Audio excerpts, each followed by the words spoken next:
All right. So, hello, friends, and welcome to this episode of SelfKind with me, Erica Webb, and my very special guest, someone I've been looking forward to talking to for a really long time. Today, I have got Trina Altman with me, and Trina is all the way over you're in California, aren't you? I think. Yep, Los Angeles. I had to think about that, Los Angeles. And Trina has got a lot of letters in her bio, but I'm going to just read it out word for word so I don't get it wrong. So Trina Altman, BA, NCPT, received her training through Stop Pilates and is an ERYT 500-hour YACEP. I'm not going to lie, don't know what all those words mean. She's the creator of Yoga Deconstructed and Pilates Deconstructed, which take an interdisciplinary approach to foster an embodied understanding of yoga and Pilates and their relationship to modern movement science. Her work has been published in Yoga Journal, Yoga International, and Pilates Style magazine, and her classes have been featured on Yoga International and Yoga Anytime. She regularly serves as guest faculty for yoga teacher training programs and leads continuing education workshops worldwide. She is also an author, and her book, Yoga Deconstructed, Movement Science Principles for Teaching, is available everywhere where books are sold. So welcome, Trina. I am genuinely just so happy to have you here with me. I'm so happy to be here, Erica. Yeah, I know. We've been like we were saying, in similar circles for so long, but we've never gotten to really connect other than that brief moment in Los Angeles. Yes, let me tell that story. It was a year ago, pretty much to the month. Last year when I went to LA, I was with a bunch of friends, and one of my friends, Jordana, knows Trina personally, and she just sort of casually said, "I'm having dinner with Trina tonight," and I was like, may I stick my head in the window and say hello to her, because I love Trina and I would like to say hello. So I had a little fangirl moment there in the car park of the hotel. And I think that was when I invited you to be on the podcast. I was like, this might be a little weird, but do you want to be on my podcast? So a year later, we're finally here. I know sometimes it takes time. It does. But the magic of the internet means that we've made it happen. So thank you. We're going to dive into talking about a whole bunch of stuff today. But I wanted to start, I read out your bio there, and there's a lot of letters, a lot of words, and we heard Pilates, we heard yoga, we heard strength. Do you want to give us a little bit of a background of your journey with movement? Because I know that when I connected with you initially, I'm trying to think, I think I just found you on Instagram. I think that was the world of Instagram that connected us. And you were a yoga teacher. You've been a yoga Pilates teacher for a really long time, but you were someone who was just doing it a little differently. And I really resonated with that because I was doing it a little differently as well. You're a somatics teacher as well, which was pretty uncommon back a few years ago, a little bit more common now. And so I very much connected with your creativity and your sort of unique style that you had. And now, though, I know you've kind of continued to add to your repertoire and you strength train your clients now. You've been on a bit of a journey of strength training as well. So do you want to give us you can give us the 50-foot, 1,000-foot view, you can give us the close-up view, whatever you'd like, but just give a bit of background about, all those letters and words. Sure. Yeah, I had a lot of careers before my movement career. So I'm 51 years old. I didn't start this career until I was 36. So before that, I did lots of other things. But growing up, I did a lot of gymnastics and competitive cheerleading. If you've seen the show Cheer on Netflix, it wasn't like that back in the late 80s. It was way more remedial. But yeah, I've always had a love of movement, but was never like good at team sports. I was always doing things that were more by myself. It didn't require throwing and catching balls for the most part. But yeah, when I switched from more like corporate type work to what I do now, if we get into that whole story, it's a long story, but basically, long short is I took my 200-hour yoga teacher training in 2007. And it was a year-long training, so I finished in 2008. But I loved my teacher so much that I started the 300-hour modules while I was finishing up the 200-hour because we were moving, and I wanted to do it with her. And so I still had to fly back to Connecticut. That's where the trainings were, to finish some of the 300-hour modules because we'd already moved away. And then once I finished my 300, we were in, we were in Milwaukee, and then, but only for like a little less than a year. Then we moved to Iowa City. And when I moved to Iowa City, I taught yoga at a studio that also had Pilates. And I had always wanted to do Pilates, but on the equipment. I'm hypermobile. So whenever I took a mat class, I was like, for me, this is totally useless because my body is just flopping around in weird, random ways, and I feel absolutely no muscular challenge whatsoever. And they'll have you do like the saw, where you're sitting on the floor with your legs out and you're like C curving over from side to side, and I would just be like, or you'd lie on your side and you're like kicking, and they're like, and like stay stable through your torso, and I'd be like, how is that even possible? So the studio where I was teaching, she had, I think it was 4 reformers, and then she had like a Cadillac and a chair. And so there were privates there, but there were group classes, small group classes. And I got a discount because I was a teacher there of yoga. And she went on maternity leave, or she was going to go on maternity leave. And she's like, I need somebody to cover for me. If you take the Pilates training and, you pass your test, then I would love for you to, cover my maternity leave. And I was like, that sounds great. So that was how I ended up. I did a modular program, so I did reformer first, and then a mat, and then we moved again from Iowa to Los Angeles in 2010, and then I finished Cadillac chair and barrels here in Los Angeles. So so I basically finished like the yoga and Pilates training in 2010.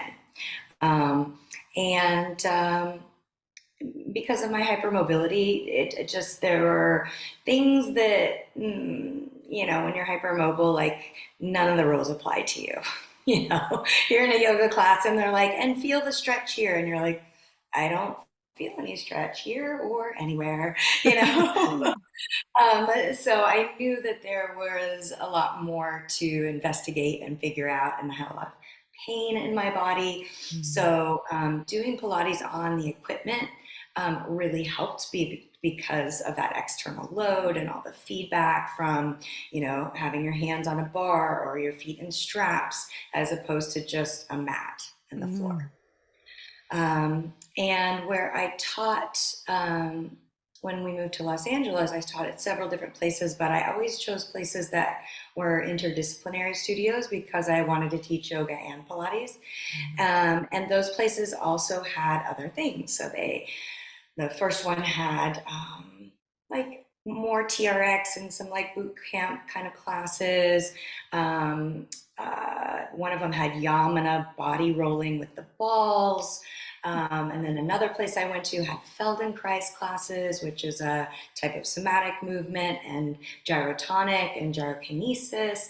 So I was, and even like a little bit of, I think, Tai Chi. So I was really fortunate to teach in studios that had people who were taking mostly privates and small group classes and were exposed to different kinds of movement, like not just, if they signed up, but visually. Like they would walk in the studio, there's like all the Pilates equipment over here and all the gyrotonic equipment over here. And then, like you go upstairs and you see people and they're like doing TRX, and then this other little room where they're leading a Feldenkrais class. And so it wasn't like you had to,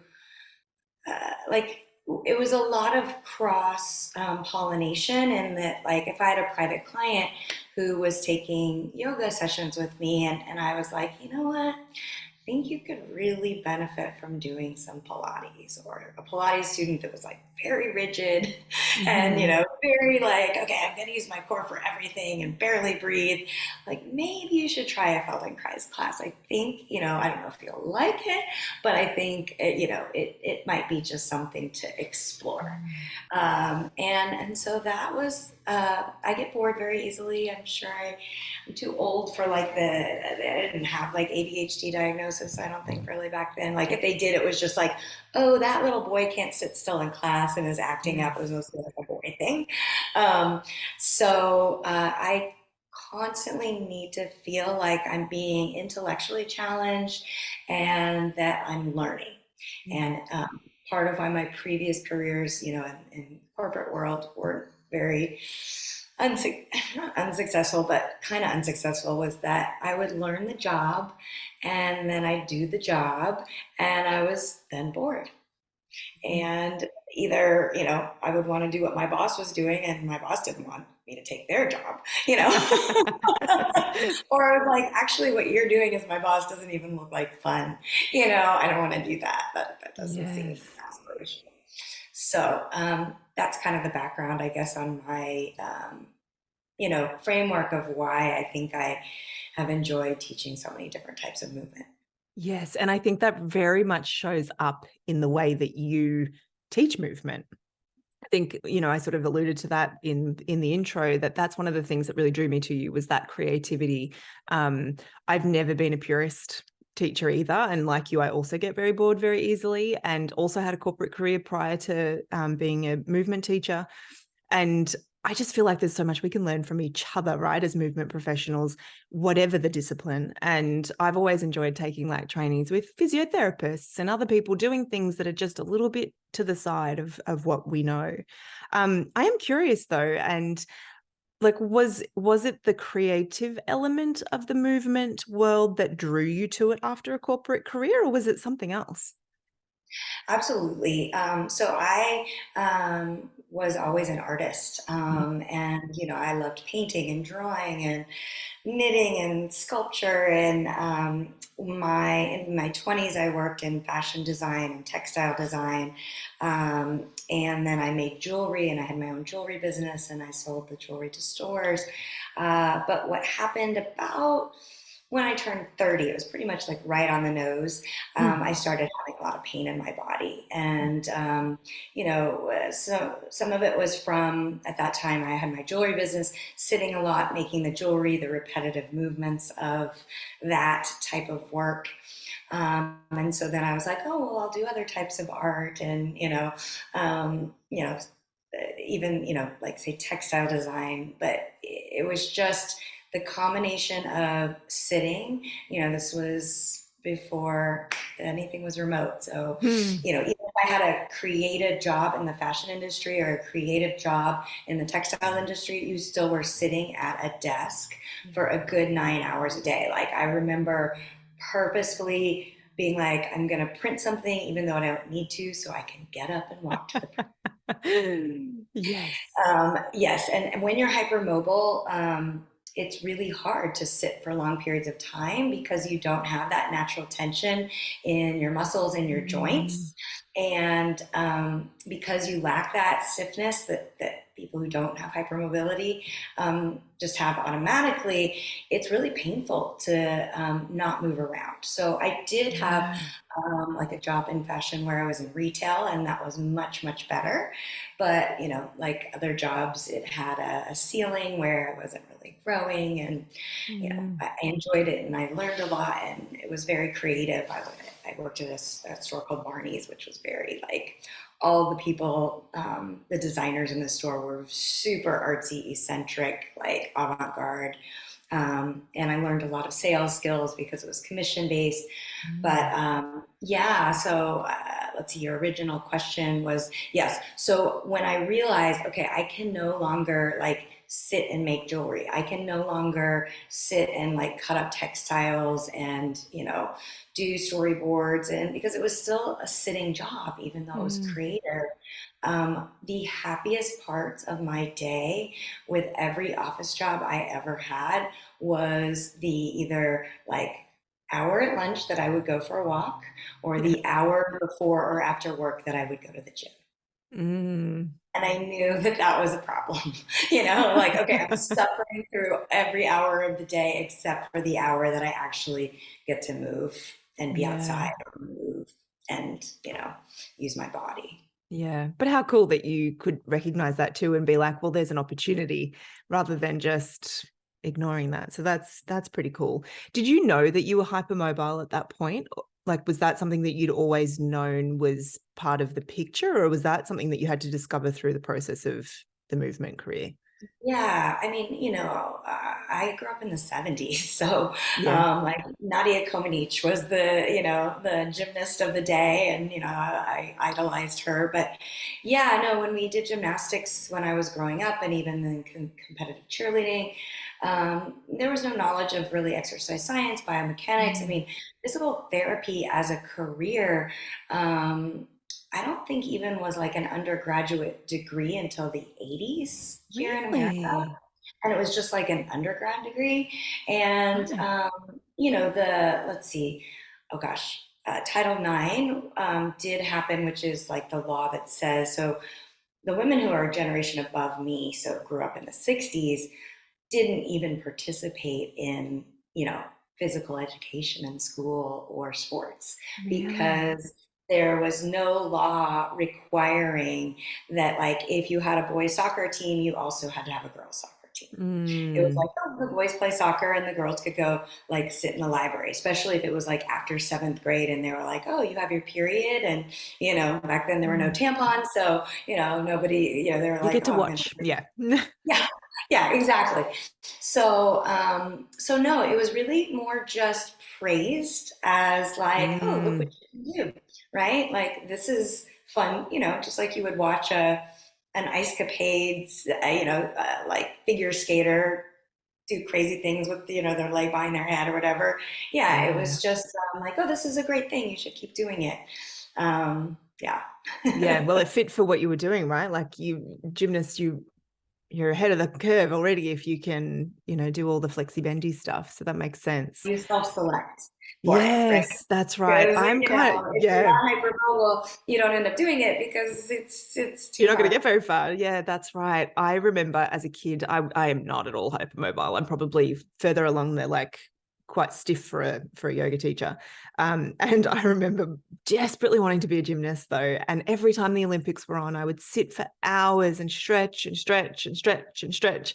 And I used to do competitive aerobics. So I don't know if you guys do that over there, but Oh I used yeah, to do that, I and love I aerobic. could only do the splits on one side and not the other, and it was all very problematic because I had to change the routines because I couldn't do it. And I remember being really frustrated that I wasn't flexible enough. Um, but I imagine that flexibility also made yoga an obvious choice in some ways when you moved then into the movement world. Like I know it wasn't where you stopped, obviously you kind of kept adding to your toolkit. um I'm curious to know, we've got yoga, we've got Pilates, we've got the somatic stuff, and we've got the strength. Maybe you could talk a little bit about the strength piece, because I know that that's probably like your big passion at the moment.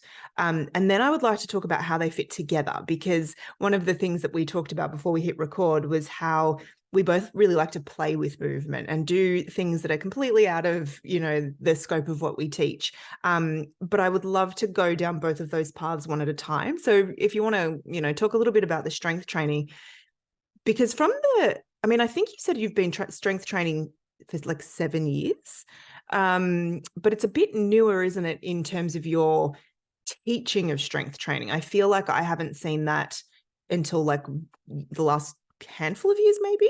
Is that Yeah. right? But do you want to talk a little bit about that and how that's supported you in your hypermobility? Because I know that was a big part of the picture. Sure. I was very lucky that when I was growing up, so this would have been like early 80s. I was probably maybe 11 or 12. My dad played racquetball at a gym, and it was the early 80s. So they had Nautilus equipment, which is just the brand name of like the Yes, machines. we have And those so too. he Yeah. would, yeah, yeah. And, they were quite antiquated compared to what we have now back then. But when he would go play racquetball, I mean, this could never happen now. I would just like play unsupervised on the Nautilus equipment. Wow. And then when I was in high school, I think this was after, it was probably like junior senior year, because freshman sophomore year I was so busy with the competitive cheerleading. But junior and senior year, and my parents always did exercise. And so that I feel so grateful for. My dad was a runner when running became popular, and then he switched to spinning, and he played racquetball. My mom played tennis, and she did aerobics, and then she did Pilates. And so she was working with a personal trainer, and this was, was probably the late 80s. So this would have been like when Madonna was, like had her personal trainer, and like made having a personal trainer kind of not a normal thing, but something aspirational. that happened, adjacent to aerobics or adjacent to the step class. And so I remember going with my mom to one of her personal training sessions, or two of them. Her trainer was like, sure, you can bring her. I was like 16 or 17, and being like, oh, like, this is kind of cool. I can do this stuff. So then I did start lifting weights on my own at the gym. But it was never a regular thing. When I moved to New York City after graduating college, though, my first job was on Wall Street as an investment banker. And so Wow. I was like making money. And so I hired a personal trainer for not a long period of time, but maybe, like 4 months or something. So my money ran out. And that was amazing. Like, it was 1994. It was in New York City. And I learned so much there. And then I just always kind of dabbled with lifting weights, because I've always been a gym rat. Like as much as I like yoga or Pilates, I've always understood the importance of cardiovascular activity and the importance of strength training. Once I saw, my dad would always go to the YMCA, and he didn't just run or do spin class, he also lifted weights. But, when you start to, I guess I started doing yoga more exclusively.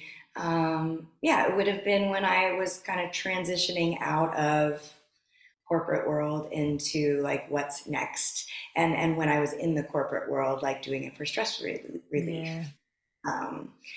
As so many of us, that's how we discover it. And the only reason I ended up taking the 200-hour teacher training was because I was miserable in my corporate job, and I met my now husband.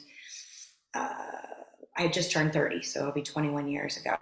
And he was like, well, you love this yoga thing. Like, why don't you take the teacher training and teach yoga?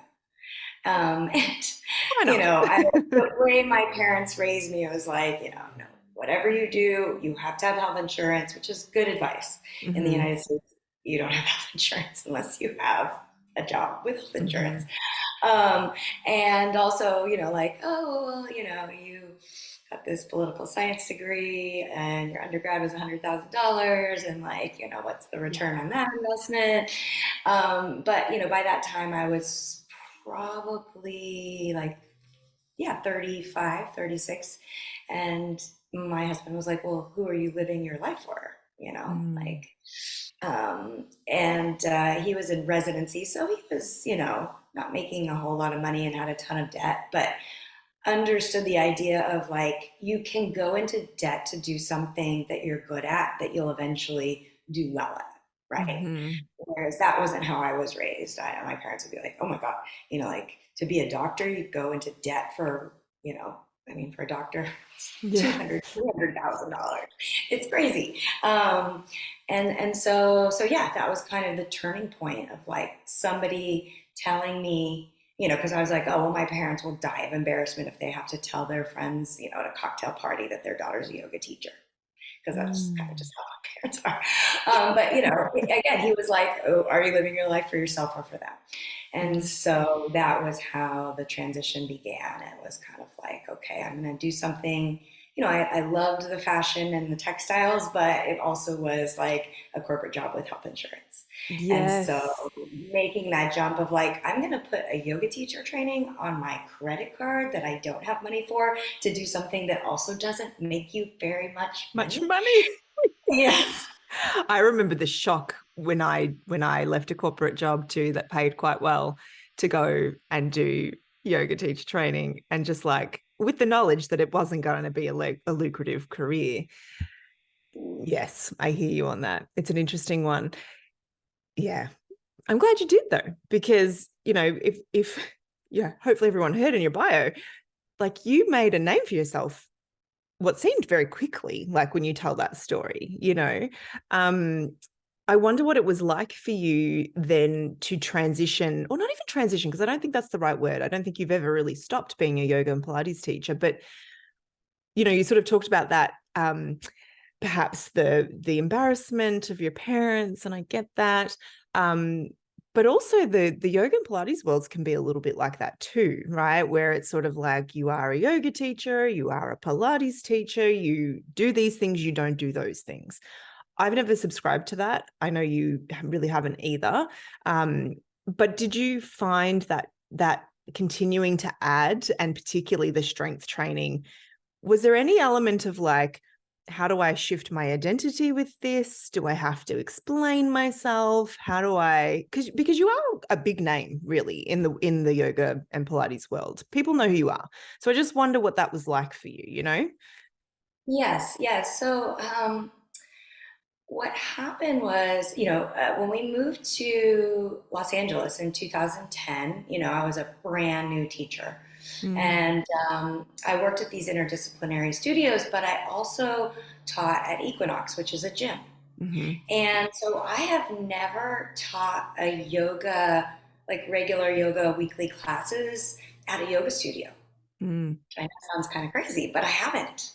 It yeah, was either at a gym or an interdisciplinary movement studio that had, more mindful movement. yeah. And so I would teach my yoga class and then lift weights afterwards. Mm, But what happened in terms of transitioning to, so there's like lifting weights on your own at the gym, and then there's learning how to um, do progressive overload with a strength training program. So mm, kind of like, are you just showing up and like, I kind of think I'll do some bicep curls today? Or are mhm, you like, oh no, actually, I know how many reps, how many sets, which exercises I'm going to do because of what I did last week and what I did the week before and the progression that I'm on and what my goals are. And mhm, so what happened was, because the Pilates still wasn't enough to keep me stabilized and pain free with my hypermobility. I wanted to work with a personal trainer, but I knew I needed to find somebody that knew how to work with someone with hypermobility, mm, which isn't always easy to find. And so my good friend Jules Mitchell, yeah, she was working with a personal trainer. She had a hamstring tendinopathy, yoga butt from too yep. many forward folds. And her trainer, I think, had taken one of her continuing education, Ah, like I think it was the one where it's like resisted stretching. And mhm, she's like, he's great. I think you'll really like, I just needed somebody who, was smart enough to handle me. If yes, that makes, totally. what I mean? Like I was so new at that point, was like already teaching anatomy for teacher trainings. And not that Mhm, you never know everything, but like I needed somebody who wasn't like 22 years old and had just like done a weekend yes. cert. Yep. And was brand new. I needed somebody that understood the body. So I worked with him doing personal training once a week for about 3 years. And then my husband started working with a personal trainer, and the pandemic happened. Ah, And so I was online with my sessions with Andrew, but my husband's trainer, Adrina, I used to drive almost an hour each way to Long Beach to do my sessions with him. wow. Okay. Um, and so we're doing it on Zoom, but it's just so frustrating. And Audrina was local and I could meet her at the park. So I started doing one day a week with Andrew, one day a week with Audrina. And with Andrew, it was great. He was a competitive power lifter. Mm. So, like no joke, won, competitions and stuff. So I really learned about the world of powerlifting, which is simply squat, bench press, Mm-hmm. and deadlift. I mean, I learned other things from him too, but the mindset of powerlifting is very different than Audrina, who is what was like, they have tiers at Equinox, and so she was like the top tier training level at Equinox, which meant she's done all the trainings, and she knew a lot about Olympic lifting, steel mace, kettlebells, a lot of rotational type functional movements with the Viper. So I learned all of that stuff and worked with her for about 3 years, twice a week. And all my private clients, because I've always mostly made my living off private clients, because I can't make a living teaching group classes. Nope. You just can't. Which was You just also can't. part of why I immediately wanted to teach Pilates. And actually, when I first did my yoga teacher training, like another story, but I only wanted to teach privates when I was done because I was afraid to get up in front of people. And so Ah, privates were always the route I wanted to go, even when I had just started with yoga. yeah, right. So my private clients who I would teach at the Pilates studio on the equipment, we had dumbbells. I knew because at that point I had been strength training with Andrew and got really strong and got out of pain that it would help them. But, I just didn't have a place to teach it to them and I didn't have the equipment. So when we had to do everything on Zoom, I was like, okay, you either meet me at the park and I'll bring the weights, or you need to buy these weights and we do it on Zoom because Mm-hmm. there's no more Pilates equipment. Sorry, like unless you want to spend $5,000 and put a reformer in your house, there's no Pilates equipment anymore, Yes. right? And Yes. they weren't doing yoga; they were doing Pilates on the equipment, which is strength, So right? tricky. Yeah. So tricky. Yeah. So that's how it started. And then we bought our first house because the house we were in, I couldn't teach on Zoom because it was the summer. We had no air conditioning. It was boiling hot. The house next door, they were knocking down and like, you Oh, know, bulldozing, and so it was loud and I couldn't record. And then, because I was working out at the park with Audrina and then she built out a garage gym, I started going to her garage. And I was like, aha. oh, we have a garage. Like, I could have my clients, like things were starting to open up. Everyone was getting vaccinated. Mm-hmm. Instead of seeing people at the park, they could come to my garage, right? And there's shade in the garage, and I can buy a squat rack and we could do it there. And so that's how I ended up where I am today, where now mostly what I'm doing is teaching almost all privates and it's almost all strength training in person. I do Wow. have some clients that I teach on FaceTime or Zoom, and they either we do FaceTime and they have a gym membership, and I train Mm-hmm. them in the gym over FaceTime. And then I have a client that's got like a super expensive built out gym in her house. Um, Mm. on Zoom. Yeah. Are you mostly teaching other hypermobile clients? Like, is that what you tend people tending to come to you because they're also hypermobile or not so much? Some, but it really varies. Most of my, a lot of my clients I've had for 10 years, Yeah. since here. And they all came to me because they just had all kinds of crazy, injuries and things going on in their body, Mm. arthritis or scoliosis, or, you know, they'd had so many surgeries that they didn't have much range of motion. And I am a problem solver. Like, that's why I enjoy the work that I do because it's challenging for my brain. Mm-hmm. Um, but yes, you do tend to attract, what you Yeah. are. And so, a lot of people who do Pilates tend to be hypermobile. Their doctor Mm. will say, like, oh, don't do yoga, do Pilates, you know? Yes. And so, yeah, I do. I have a client who has Ehlers-Danlos syndrome. I have, quite a few clients that are hypermobile that are former dancers that are Pilates Mm. teachers that I used to Mm. work with at the Pilates studio, and now they're coming to me for strength training, even though they Strength. still teach Pilates. Yeah. And how did you find those clients that you've kind of had for 10 years and you've maybe taken through that whole transition, I guess? How has that affected their outcomes? Like, how are they feeling now with the addition of the strength training? Well, it's interesting because, in our house, we have no children. So we have a 2 bedroom or 3 bedroom house. And our bedroom, and then there's 2 little bedrooms. One is where I am now. It's small, and it's where I filmed everything during the pandemic. It's like the yoga room. Yep. And then the other one is it's pretty small, but it's big enough to fit my reformer. And Ah. so we can do yoga, Pilates, or strength training in the garage. But what happened was, because I have a spreadsheet for every client, and unlike Pilates or yoga, where it's more, it's not really quantifiable so much, right? There's just a lot of different Pilates exercises, or there's a lot of different yoga poses. But with the strength training, it's like, oh, wow, okay, so, 3 months ago, you were doing squats with a 15-pound barbell, and now you're doing squats with a 45-pound barbell, Mm-hmm. right? And that was huge for them. And so I do have clients like that come 3 times a week. And so we'll do 2 days a week strength training and 1 day a week on the reformer. Another client does twice a week, and she found me through my yoga class at Equinox. So we usually do either strength training or Pilates, and then the other day we'll do somatics or yoga. Yeah. So, but yeah, it kind of depends on the client, their age, and their goals. Yes. And what, like the ones who are teachers versus the ones who aren't.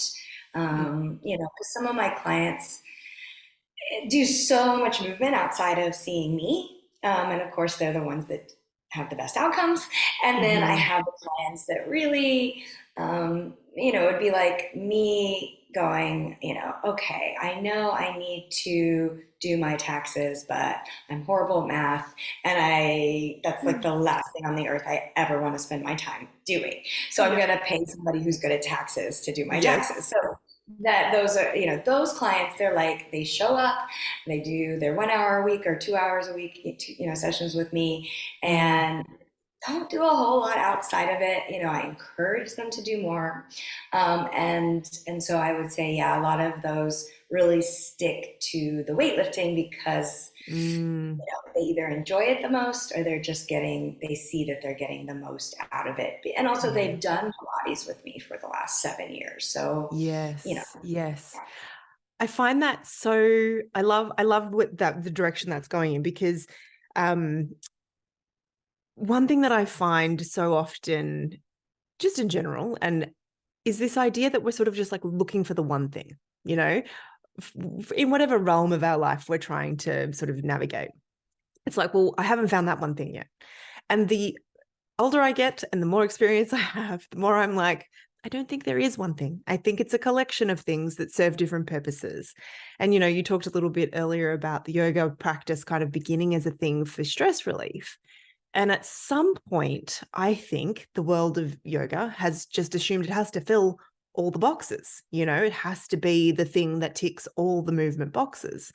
Can we get it to be our cardiovascular? Can we get it to be our strength? Can we get it to be our stress relief? Can we get it to be our big, deep, long stretching?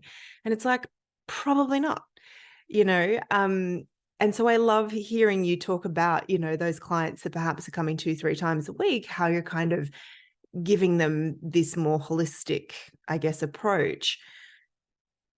And then I know that as well for you, you've got, these other things that you're doing as well. Like we talked before we started hitting record that, you've been doing some dancing, and the importance of novelty and movement and learning something new, but also having this tool bag to pick from, right? And being like, well, what is it that I need? So I wonder if you want to talk a little bit about that, and how, as you've added things to your repertoire as a teacher, but also as just a human, and as a mover, how that has changed your perspective perhaps, or just broadened it in terms of the role of movement in our lives. Because I think we can sometimes think that it is just this, it's just exercise, it just ticks the box. Yep, did that.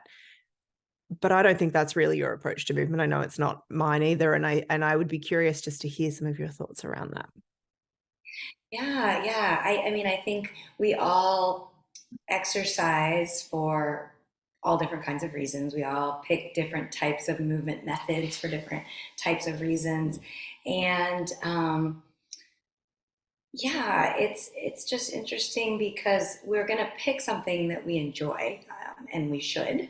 But then sometimes you get to a point in your life where you realize, like this has been a newer thing with me, but I turned 51, so I'm like, just this summer is when menopause started. And I never had any trouble sleeping whatsoever. Like I out, 9 hours, 10 hours, and I noticed a little bit of like, oh, this is interesting. Like I'm not falling asleep as easily as I used to. But the first thing I thought of was, oh, I need to do a little more cardio, right? Because I could tell, I was lifting weights or I was going on walks, or doing Pilates or taking my dance class. But I started doing a little because of the strength for the first time in my life. I've never been able to run.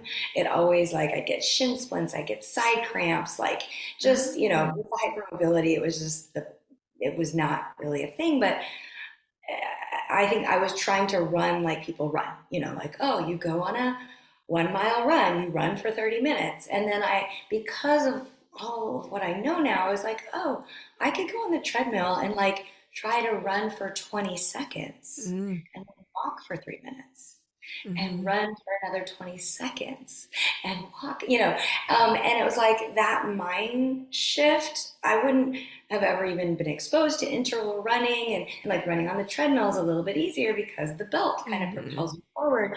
And when I started doing that, first of all, I was excited because it was just something I could never do that I, was finally able to do. But I started sleeping better. And so it's like, well, do I love running on the treadmill intervals? I mean, no, but I like sleeping better. And I like this idea that like I can do something that I remember when my dad started running in the 70s, I was probably 8 years old, and I would try to just run to the end of the block with him, and I would get a side cramp, and like shin splints, so it was definitely, and I was young, so it was not, it was just something we all have our talents, and that was just not one of mine. And so I think it's little things like that when you realize, say something like Feldenkrais, where like, oh yeah, you want me to roll around on the floor and relax and breathe for 60 minutes? No problem. Where somebody else might be like, that sounds like torture. Yes. 100%. And so I think allowing yourself to experience things that maybe used to be torture, but like because of the things that you've learned or the different stage of life that you're in, maybe, it might be different now, and being open to that. I love that perspective. I last year, I think it was, started playing basketball for the first, well, I'd played a little bit as a kid, but not much. And my kids had started playing, and I was like, I really want to play basketball, but I was like, I'm not good at that. I was like you, I always did individual things. I wasn't a team sports girl, and I definitely wasn't like a catch and throw kind of person. It has been one of the most delightful movement experiences of my life. And I think for the same reason, like I run, and I'm like, I never thought I could run. The thrill of like getting a basket in and a game is amazing. And like roller skating, I've taken up in the last year as well. And I know you were talking about your hip hop dance classes as well. And I think, again, if we've got that perspective of like the movement serves, we have to have one movement that serves all the purposes, all the goals.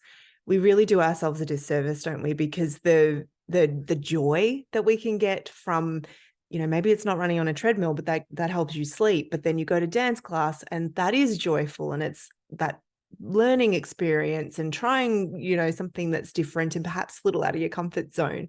So I love that you shared all of that, because it can be easy to just try to think like, try to tick off the what should I be doing, and like sometimes there's room for that in terms of, like building bone density and all of that sort of stuff. But if we're only ever focused on the shoulds, we might miss out on all of those moments of joy and learning and delight that we can experience in our bodies and in our movement practices. So thank you for pointing that out. Yeah, and I don't know how it is in Australia, but here in the States, young kids are really funneled into like, what is the thing you're the best at? And then you're going to do just that one thing because maybe you'll get a scholarship or, Mm. whatever it is. And then, kids, just like adults, you get a repetitive stress injury, like Yeah. soccer is one of the most popular kids sports here, but it's also like one of the highest rate of injury Mm. for sports. And you wouldn't think, oh, you're just running around kicking a ball, but it's like, well, if you're only running and kicking and you're not doing any strength training, and it's just, I think that is the way our culture has been built. And I think it's really unfortunate because then as an adult, you go back to like, oh, well, what's the thing I'm Yes. best at? That's what I'm going to do now, as opposed to, like um, being like, I think one of the best things about being an adult is that you don't care so much about what other people think Yes. anymore. Agree. Agree. 100%. 100%. I love the freedom of just like kind of showing up in any of those spaces that I'm doing these sort of more joyful movements and just being like, this is who I'm being. I'm not great at it. I'm learning, there's such freedom in that feeling of just being like, this is just what I'm choosing to do. And yeah, I don't actually care what you think. Like it doesn't matter. And surrounding yourself with people who are also doing the same thing, all the other women that are showing up for that dance class or that game or whatever it might be. So that's a very good point. I like that. Yeah, well, and I think too, there's so much like trauma around being a teenager. Oh, So you say you did basketball when you were a teenager, you were in high school or junior high, you're dealing with all of the social pressure and the academic pressure of the school and the kids in your school. And so then the basketball gets lumped into that. Um, mm, mind space. But if you take the basketball out of like, you're no longer a teenager, you're no longer surrounded by peers that are competing with each other, you're just going to like the local, YMCA community yes, club with people you don't even know. that's And right. they don't care how good at basketball you are. And then it almost, it takes something that was maybe a trauma Mm, of your childhood or your adolescence, and it turns the story around completely mm, to that's something. such a good point. Yeah, such a good point. And I think of that when I think of your dancing as well. I always wanted to do more dancing when I was a kid, and I didn't do a lot because I felt so self-conscious. And I was like, I'm not good at this, I'm whatever. And I recently took a dance class with my sister, and I was like, yeah, wow, the freedom of just genuinely not caring what these women think, partly because they're also here doing it. And we're all, 40 plus and just out here enjoying our bodies really at the end of the day. And it is a different perspective. I've never really made that link though with, sort of the teenage fueled trauma of that. I used to play volleyball very badly in high school, and I was always very ashamed of the fact that I was just like the worst on the team. Um, and yes, I may well still be the worst on my basketball team, but I no longer I no longer care. It doesn't matter. I'm still there and I'm having fun. So yes, I love it. Our reasons for doing things are very different now. Very, very. And recognizing that we have some choices there, I think is really important.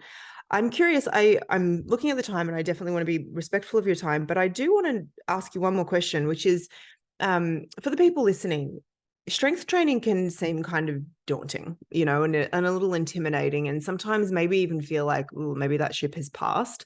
Perhaps I'm too late. Do you have any, I guess, tips or advice around starting that process? And, you know, maybe even how we supplement the softer, gentler stuff, because I know like what I teach is very much not strength. And, but it's never you don't need strength. It's just, that's not what I teach. Right. And so how some of the tips, I guess, around starting to like add these things in, and where to start if it does actually feel perhaps intimidating, or like you're too late, or it's too hard, or whatever, whatever the feelings might be. What have you got for us? Sure. Yeah, I think with something like yoga or Pilates or dance or basketball, right? You just show up to a class, right? A group.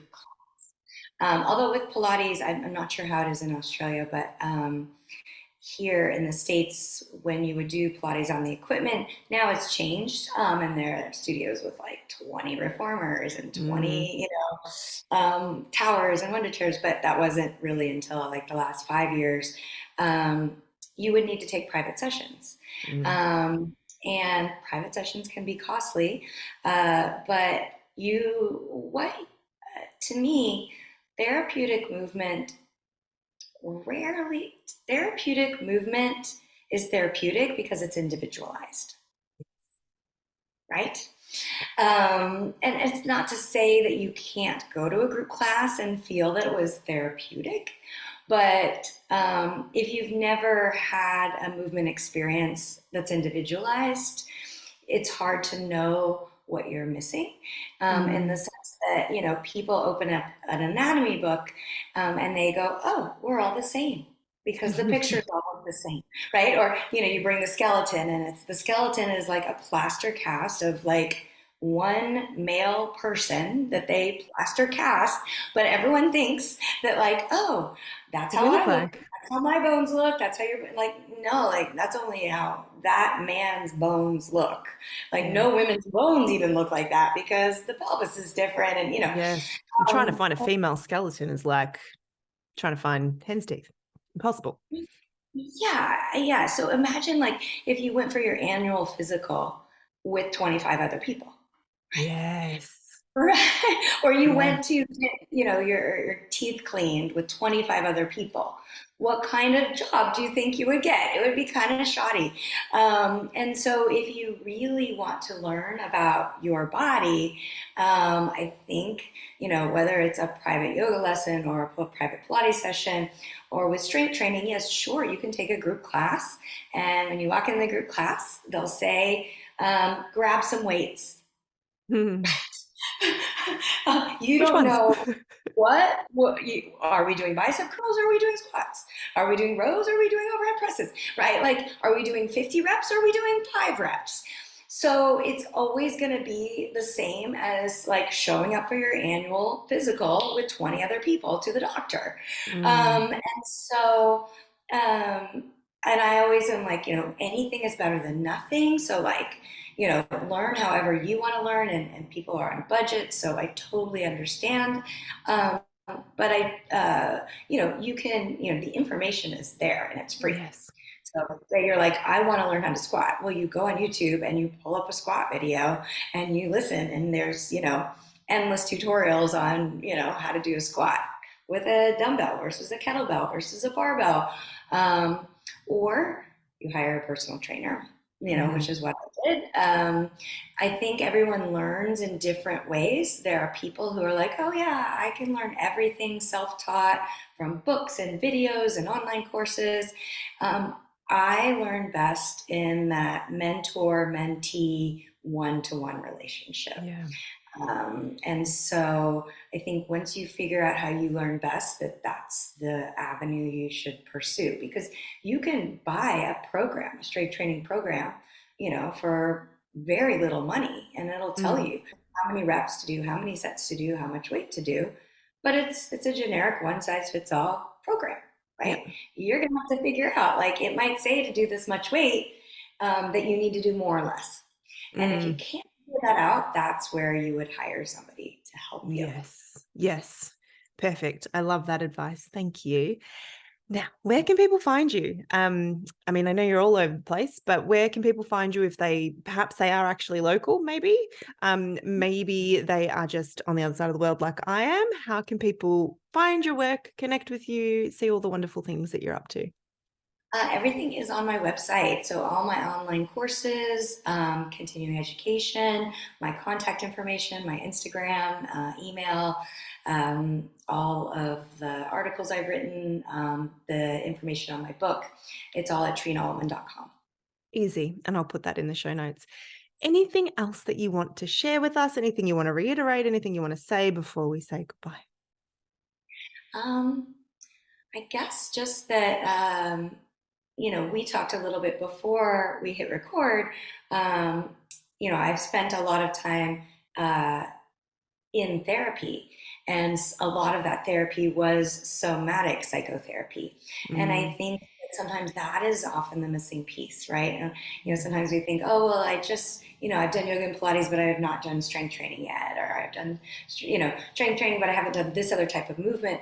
But the aspect of the mind and the counseling that you do is really, really important in terms of learning how to self-regulate and set boundaries and know what you need when you're taking, say, a personal training lesson. Like, is this the right personal trainer for me? Or do I feel not safe with this person and I need to pick somebody else? Or is this group class really serving me or not? And where you figure that stuff out, I think, is through the one-on-one counseling. Yeah.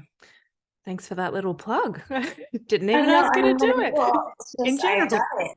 Yeah. 25 years of it. So, Yeah. and those 25 years that I, was a student, a patient of, receiving the therapy, that helps inform how I show up as a teacher. Yes, And so much, so much. I can tell you the same for me. And I've been a client of, like, I've been the patient, I guess, in the therapeutic relationship for a long time as well. And I agree 100%. It changes how you show up for your body, I think. I think it changes how you show up for other people in a teaching or otherwise relationship. And it definitely closes or helps you to see the connection between your mind and your body, right? And how perhaps what you're thinking is impacting how you're feeling, and how you're feeling is then having an impact on how you think and what you do. I agree with you 1000%. Thank you so much, Trina. This has been such a delight. I'm not lying when I say I've wanted to do this for like literally years. So thank you so very much for saying yes. Thank you for letting me stick my head into your car in LA and not, thinking, who is this crazy lady? Absolutely delightful to have you. Thank you so very much. For everybody listening, you can find all of what Trina was just talking about in terms of her link will be directly in the show notes. So you just can do one click. And yeah, thank you, Trina. So great. such a joy.